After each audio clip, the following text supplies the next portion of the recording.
नमस्कार, जय हिंद। मैं हूं रौनक और आप देख रहे हैं फन तंत्र। इस हफ्ते बड़ा बवाल हुआ, स्पेशली सोशल मीडिया पर। कहने सुनाने को तो बहुत कुछ है, इतना कि भैया पन्ने भर जाएं। लेकिन सबसे बड़ी खबर रही ट्विटर की चिड़िया की, जहां फार्म बिल और किसान आंदोलन पर इतना बवाल काटा गया कि रद्दी के भाव अगर ट्वीट बिकने लगे ना तो आदमी करोड़पति बन जाए। वैसे तो टूल किट वाले कांड के बाद कुछ अकाउंट्स भी रद्दी के भाव बिक सकते हैं, लेकिन पहले बात कर लेते हैं ग्रेटा की।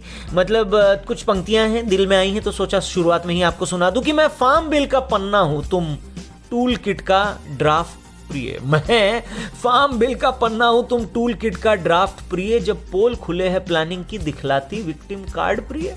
अरे तुम सोसाइटी की बुद्धूजीवी और मैं आम आदमी सड़कों का, तुम खंचिया भर का हैशटैग और मैं अनुभव हूं वर्षों का। अरे तुम मिलियन वाला अकाउंट होगी, मैं देसी लड़का ढीठ प्रिय। तुम ट्विटर सेलेब का स्यापा हो और मैं देशभक्ति का ट्वीट प्रिय। अरे तुम ह्यूमन राइट्स बचाती हो, मैं तुमको करूं सपोर्ट प्रिय। बस एक सवाल मैं पूछूं तो कर देती मुझे रिपोर्ट प्रिय। अरे बस हाथ जोड़कर विनती है, कर लो इतना सा काम प्रिय। हम देश में सब मैनेज कर लेंगे, तुम करो जरा आराम प्रिय। खैर आगे बढ़ते हैं। इसी चक्कर में भारत के कुछ नामी गिरामी लोगों ने, सेलिब्रिटीज ने, बड़े बड़े लोगों ने जब जवाब देना शुरू किया और कहा कि देखो गुरु, ऐसा है कि पहले अपने यहाँ की रील साफ करवाओ, हमारा कैमरा एंगल बाद में देखना।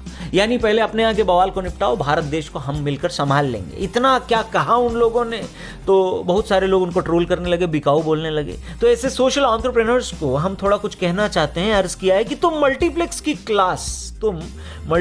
क्लास और मैं सिंगल स्क्रीन का मारा हूं। जो रास ना आता तुमको, तुम कहती हो मैं आवारा हूं। अरे याद करो, हर बात पे मेरी सीटी मारा करती थी, अब पता चला मुझसे भी ज्यादा तुम नौटंकी करती थी। अरे किया गलत क्या मैंने, बस है करी देश की बात प्रिय। अभी बताइए, किया गलत क्या मैंने, बस है करी देश की बात प्रिय। अपनी आंखों से देख के कैसे कह दूं दिन को रात प्रिय। तुम कहकर मुझे बिकाऊ हो, लगवाती मेरा सेल प्रिय। अब पता चला मुझको भी कैसा है पीआर का खेल प्रिय। और वहीं क्रिकेट के भगवान सचिन तेंदुलकर को भी नहीं बख्शा गया। क्यों? क्योंकि बस उन्होंने देश के लिए आवाज उठाई। उन्होंने ये कहा कि हम सब एक हैं और हम सब मिलकर अपनी प्रॉब्लम सॉल्व करेंगे। लेकिन ना, केरल में यूथ कांग्रेस के कार्यकर्ताओं ने उनके पुतले को भी काला करने की कोशिश की। और मजे की बात यह है कि इन्हीं की पार्टी ने सचिन को राज्यसभा तक पहुंचाने की, अब मैं क्या कहूं इसके आगे। लेकिन एक बात कह दूं, भगवान सचिन तेंदुलकर का कद इतना छोटा भी नहीं है कि किसी कालिक से काला पड़ जाए। हाँ, लगाने वालों के हाथ कितने काले हैं ये एक बार फिर से देश को पता चल गया है। तो इसी पर कुछ पंक्तियां और हैं, फिर उसके बाद अपनी आवाज को विराम दूंगा और आगे बढ़ूंगा कि मैं 16 साल का लड़का हूं, तुम अक्रम वाली बाउंसर हो। जो इंटरनेशनल भसड़ मची मैं करता उसको काउंटर हूं। अरे मैं मास्टर ब्लास्टर फील्ड का और तुम राज्यसभा की सीट प्रिय। मुझको भेजा और भूल गई, ये कैसी है मिस्टेक प्रिय। अरे तुम 3 लोग ना जोड़ सको, मैं देश को जोड़े रखता था। सही बात है, सचिन तेंदुलकर जब खेलते थे पूरा देश रुक जाता था। सचिन है तो उम्मीद है, पूरा देश यही चिल्लाता था। सचिन आउट हो जाता था तो घर में खाना नहीं बन पाता था। और जब सचिन सेंचुरी मारता था तो पूरा मोहल्ला मिठाई बंटवाता था। आज वही सचिन जब देश के लिए कह रहा है तो उसके पुतले पर कालिक पोतने की बात। मतलब तुम 3 लोग ना जोड़ सको, इसीलिए तो कह रहा हूं कि तुम 3 लोग ना जोड़ सको, मैं देश को जोड़े रखता था। मैं कांटों के जवाब में अपने हाथ हथौड़े रखता था। अरे तुम डर दिखलाती बाहर का, मैं करूं अंदर की बात प्रिय। इतना भी क्या नेता बनना, कुछ तो समझो हालात प्रिय। मतलब अब भी लोग पॉलिटिक्स कर रहे हैं। उन्हीं से कहा जा रहा है कि तुम डर दिखलाती बाहर का, कि बाहर के लोग भारत के बारे में बात कर रहे हैं। मैं करूं अंदर की बात प्रिय। इतना भी क्या नेता बनना, कुछ तो समझो हालात प्रिय।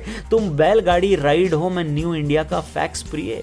जितने में तुम बिक जाती हो उतना भरता मैं टैक्स प्रिय। मतलब कुछ महान लोग ये सोच कैसे सकते हैं कि इनका ट्वीट भी बिकाऊ हो सकता है। ओहो, उन अकल के अंधों से यही कहना है कि भैया पार्टी के लिए नहीं, देश के लिए कहा है इन सारे लोगों ने। और तुम बैलगाड़ी की राइड हो, इसीलिए रिपीट करना चाहूंगा, मैं न्यू इंडिया का फैक्स प्रिय। जितने में तुम बिक जाती हो उतना भरता मैं टैक्स प्रिय। मैं 24 साल का अनुभव हूं और तुम 24 दिन के नेता हो जो पुतले को काला करने की कोशिश कर रहे हैं। अरे मैं 24 साल का अनुभव हूं, तुम 24 दिन के नेता हो। अरे क्या ही कर लोगे उसका जो इस देश का बेटा हो। और वो क्या समझेंगे बातें मेरी, वो क्या समझेंगे बात मेरी, दिल में जिनके बस दंगा हो। अरे मैं तो बस इतना जानूं कि सबसे ऊंचा तिरंगा हो। थैंक यू वेरी मच, बहुत बहुत धन्यवाद। ये वीडियो अगर आपको सही लगे, पसंद आए तो इसे जरूर लाइक करिएगा और दबा के शेयर करिएगा। फेसबुक पर देख रहे हैं तो हमारे पेज को जरूर लाइक करिएगा, हमारे यूट्यूब चैनल को भी जरूर सब्सक्राइब करिएगा। अपना ख्याल रखिए, कमेंट करके जरूर बताइए कि आप इस वीडियो को कहां से देख रहे हैं। जय हिंद।